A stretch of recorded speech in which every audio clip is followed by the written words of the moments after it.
आज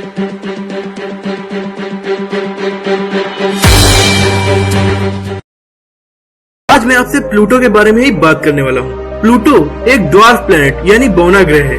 इसका diameter 2372 kilometre है। प्लूटो की खोज 18 फरवरी 1930 में क्लाइड डब्ल्यू टॉम्बा ने की थी। दोस्तों, हमारी अर्थ से काफी दूर मौजूद इस ड्वार्फ प्लेनेट को कभी प्लेनेट होने का रुतबा हासिल था, लेकिन अब ये रुतबा उससे छीन लिया गया है। प्लूटो के बारे में ऐसी ही कई अमेजिंग बातें हैं जिन्हें शायद आप नहीं जानते। आइए जानते हैं प्लूटो के बारे में कुछ अमेजिंग, कुछ नया।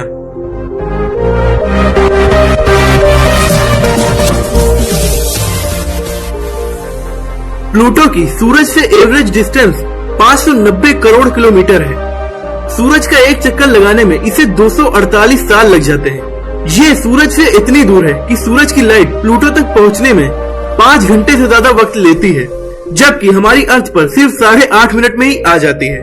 प्लूटो की खोज फरवरी 1930 में हुई थी।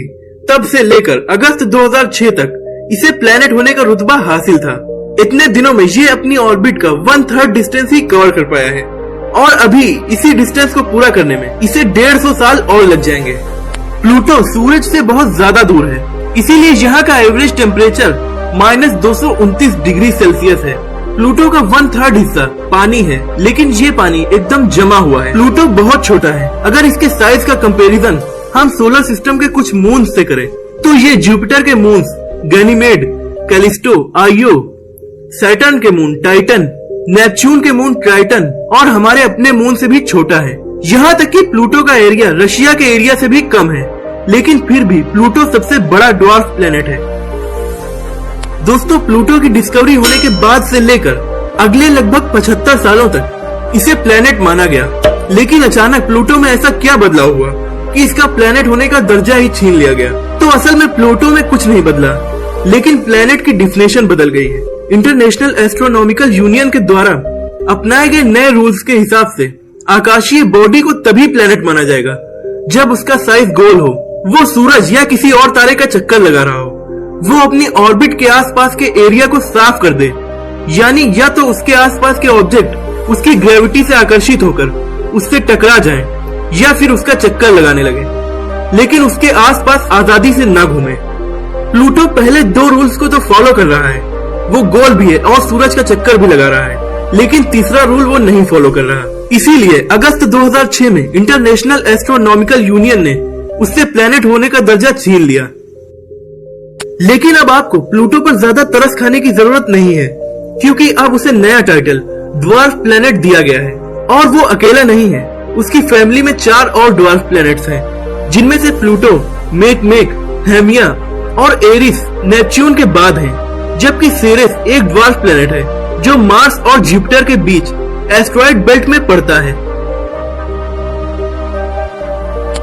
प्लूटो को जब प्लेनेट माना जाता था तब उसे सूरज से सबसे दूर मौजूद प्लेनेट कहा जाता था, लेकिन असल में एक वक्त ऐसा भी आता है जब प्लूटो नहीं नेपच्यून सूरज से ज्यादा दूर होता है, क्योंकि प्लूटो सूरज का चक्कर इलिप्टिकल ऑर्बिट में लगाता है और इसी इलिप्टिकल ऑर्बिट की वजह से प्लूटो नेपच्यून का रास्ता काटते हुए कुछ वक्त के लिए नेपच्यून के मुकाबले सूरज के करीब आ जाता है।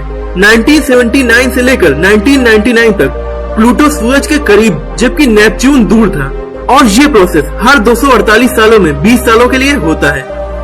प्लूटो अपने एक्सिस पर उल्टे डायरेक्शन में यानी ईस्ट टू वेस्ट घूमता है, जबकि हम अपनी अर्थ के साथ वेस्ट टू ईस्ट डायरेक्शन में घूमते हैं। इसीलिए अगर इंसान कभी प्लूटो पर रहने लगे, हालांकि वहाँ पर बहुत ठंड होती है, मेरा मतलब है हद से ज्यादा ठंड होती है, फिर भी अगर इंसान उस पर किसी टेक्नोलॉजी की मदद से रह पाए तो उसे ये कहावत कि सूरज पश्चिम से कभी नहीं निकलता को बदल के सूरज पूरब से कभी नहीं निकलता करनी पड़ेगी। प्लूटो अपनी एक्सिस पर बहुत धीरे भी घूमता है, इसीलिए प्लूटो का एक दिन हमारे लगभग 6.5 दिनों के बराबर होता है। इतना छोटा होने के बावजूद प्लूटो के 5 मून हैं। वैज्ञानिकों का मानना है कि प्लूटो की टक्कर कभी किसी ऑब्जेक्ट से हुई होगी, उसके टुकड़े बाद में इसका चक्कर लगाने लगे और इसके मून्स बन गए। प्लूटो का सबसे बड़ा मून कैरोन, इससे लगभग 19,570 किलोमीटर की दूरी से इसका चक्कर लगा रहा है, और ये दोनों ग्रेविटेशनली लॉक्ड हैं, इसीलिए दोनों हमेशा एक दूसरे की एक ही सरफेस को देख पाते हैं।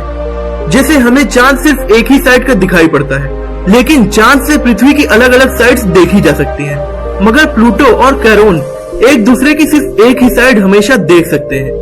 और मून्स और उनके प्लेनेट के कंपैरिजन में प्लूटो का मून कैरोन सबसे बड़ा है, क्योंकि ये अपने प्लेनेट के साइज का आधा है, जबकि हमारा चांद पृथ्वी के साइज का सिर्फ 27% ही है।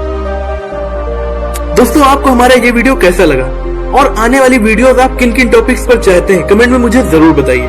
अगर आपको ये वीडियो पसंद आई है तो इसे लाइक और शेयर कीजिए। अगर आप इस चैनल पर नए हैं और ऐसी अमेजिंग वीडियोस देखना चाहते हैं तो इस चैनल को सब्सक्राइब करके बेल आइकन को दबा दीजिए। अगली वीडियो में आपसे फिर मुलाकात होगी।